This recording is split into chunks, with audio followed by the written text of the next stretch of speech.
최근 들어 중국의 기술과 개인정보 도둑질은 극치를 넘어 우주까지 넘어가고 있습니다. 자유를 사랑하는 사람이라면 공산당의 거짓말과 온갖 나쁜 악행을 익히 알고 있지만 이젠 그 악행과 오만함은 전 세계에 걸쳐 펼쳐지고 있어 전 세계인들이 분노를 사고 있습니다. 그 대표적인 예가 현재 미국에서 벌어진 난리도 아닙니다. 원래 틱톡은 40대 이후는 잘 모르지만 20, 30대 사이에서는 폭발적인 인기를 누리고 있는 앱입니다. 그러나 이 앱은 화해가 기술 탈취와 개인정보 누출로 전 세계적으로 비난이 대상이 될 때부터 개인정보 유출로 의심을 받아왔습니다. 처음 이 앱이 정보 유출로 의심받게 된 것은 미국 청소년들이 자신의 개인정보가 유출된다는 정황이 있다고 법원에 고소하는 사건부터 시작되었습니다. 그 결정적인 증거 없이 지속적으로 의심을 받아오다가 틱톡이 정치적인 발언을 편향적으로 검열하고 미성년자를 포함한 개인정보 유출을 사용자 승인 없이 유출하는 등 정보 유출이 정황이 발각되는 안보 우려가 제기되자 일본, 호주, 인도 등의 국가에서 틱톡을 금지하거나 퇴출하는 것을 검토하고 있습니다. 얼마 전에는 한국에서도 틱톡의 유출 정황이 한국정보통신부에 발각되어 상당량의 벌금형을 받은 바 있습니다. 최근엔 중국 전 인터넷 검열원이 미국 이용자들이 게시물에 대한 틱톡의 감시와 검열에 대해 폭로했습니다. 지난 몇 년간 중국에서 인터넷 검열원으로 일한 경력이 있는 류리핑 씨는 2018년 틱톡 모기업인 중국 베이징 소재 정보통신업체 바이트댄스와 면접에서 게시물에 대한 과다한 검열을 해서는 안 된다고 말했다가 탈락했다고 최근 아페코 타임스와의 인터뷰에서 밝혔습니다.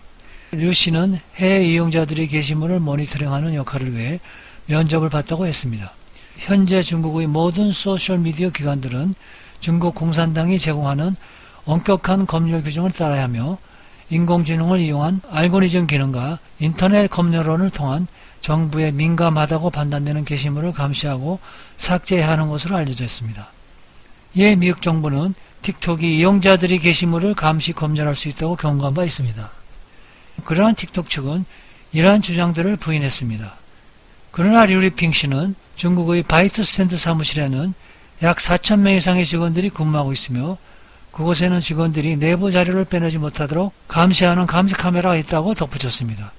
그 직원 중 일부는 틱톡에서 근무하는 것으로 예측했습니다. 그러면서 그들은 미국인들의 발언을 직접 검열하고 있다고 폭로했습니다.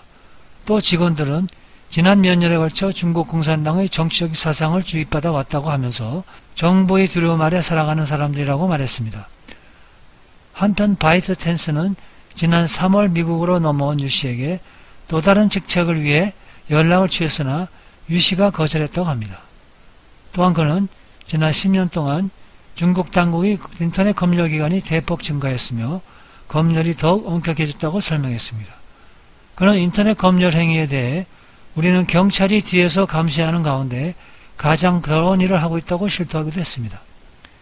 그러던 중 2020년 7월 31일 미국 행정부의 안보 위험 논란에 따라 동영상 공유앱 틱톡 사용을 금지하는 방안을 검토 중인 가운데 미국 대선에 틱톡이 영향을 미칠 수 있다는 우려가 나왔습니다. 지난 28일 미 상원의원 6명은 국가정보국과 연방수사국, 국토안보국 수장들에게 서한을 보내 틱톡이 국가안보에 미치는 영향에 대한 조사를 촉구했습니다. 서한에는 의원들은 틱톡이 중국 공산정권의 영향력을 퍼뜨리고 오는 11월 3일로 예정된 미국 대선을 방해할 수 있다고도 주장했습니다. 이어 바이트댄스는 미국 내 틱톡 이용자들이 발언을 제한하고 공산당에게 유리하도록 게시물을 검열할 가능성을 언급했습니다. 이와 같은 우려는 이미 중국 현지에서 사실로 드러난 바 있습니다. 실제 틱톡은 중국 공산당의 신장 지역 위구르족 무슬림 탄압을 비판한 영상과 중국 국가로 쓰이는 중국 혁명가인 의용군 행진곡을 조롱한 영상을 삭제했습니다. 그리고 의원들은 중공이 해외 정보 조작과 공산당의 선전선동을 위한 막대한 자금을 지원하고 있다면서 중국 한영 매체가 미국의 유명 신문사에 거금을 들여 영업한 뉴스를 별도 섹션 형태로 제기하고 있다는 점을 근거로 들었습니다. 또한 전염병 대유행 속에서 공산당 정권이 정보 은폐와 부실 대응에 대한 비난을 피하기 위해서 허위 정보를 유포하면서 틱톡과 같은 소셜미디어를 활용했다고 지적했습니다.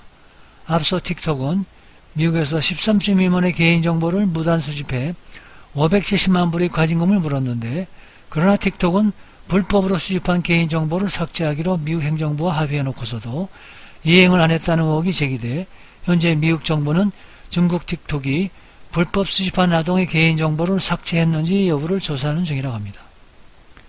현재 틱톡은 마이크로소프트사에게 소유권을 넘겨 미국에서 퇴출될 위기를 넘기려고 하고 있습니다. 하지만 결국 트럼프 대통령 입장은 매각도 안 된다는 것입니다. 미국의 입장은 확고해 보입니다. 중국이 미래 4차 산업을 장악하는 시도를 아예 못하게 만드는 것이 목표로 하는 것이기 때문입니다. 그래서 이미 틱톡에서 인기 끌었던 크리에이터 스타들은 다른 앱으로 갈아타려는 움직임이 시작되었다고 합니다. 한국의 좌파 정권도 틱톡이 아동 정보를 불법 수집했다며 과징금을 2억 정도 물렸던 것을 이미 아시는 분들이 많을 것입니다. 이건 틱톡을 퇴출시키려는 것이 아니라 솜방망이로 처벌하고 면죄부를 주는 것입니다. 즉 눈 가리고 앙하는 것입니다. 문정부는 절대로 틱톡을 퇴출시킬 생각이 없을 것입니다. 왜냐하면 한국 좌파는 중국 공산당과 한몸이기 때문입니다. 중국의 이런 개인정보 탈취는 빙상의 일각입니다. 그간 중국의 자유세계 기업의 기술 도둑질은 공식적으로도 기업들이 합작 형태로 기업과 공정을 세우거나 확장하려 했을 때 기브앤테이크 방식으로 많이 요구되어 이루어졌지만, 미중 무역전쟁과 서방세계의 엄격한 기술보호 정책으로 기술 탈취가 어려워지면서 최근에는 아예 세계적인 반도체 칩 설계업체인 Arm이 보유하고 있는 기술과 중국 지사를 중국 공산당이 송두리째 빼앗아가려고 하고 있습니다. 지난 6월 4일 영국 본사가 중국으로 기술 유출을 의심하는 암차이나의 우승황 사장을 해임하고 새로운 임원을 선발한 회사를 인수하겠다고 밝혔으나, 우승황과 중국 직원들, 중국 측 주주들은 이에 반발하고 독자적인 운영을 주장하며 파문이 일어났었습니다. 우승황 사장은 본사가 중국 지사의 정상적인 영업을 방해하고 있다고 주장하며 2달 가까이 버티면서 보안 요원을 고용해 본사 대표와 이사진이 사내 진입을 막는가 하면 심지어 공개적으로 중국 공산당의 개입을 요청해 논란을 빚고 있습니다. 암차이나는 지난 28일 회사 공식 웨이보에 실무진 명의로 중국 정부와 각급 관련 부서가 개입해달라고 글을 올렸습니다. 암차이나는 소프트뱅크사의 회사입니다. 경제 전문가들은 암차이나가 본사의 경영진 교체 요구를 빌미로 완전히 독립해 새로운 회사를 차리려는 의도를 지닌 것으로 보고 있습니다.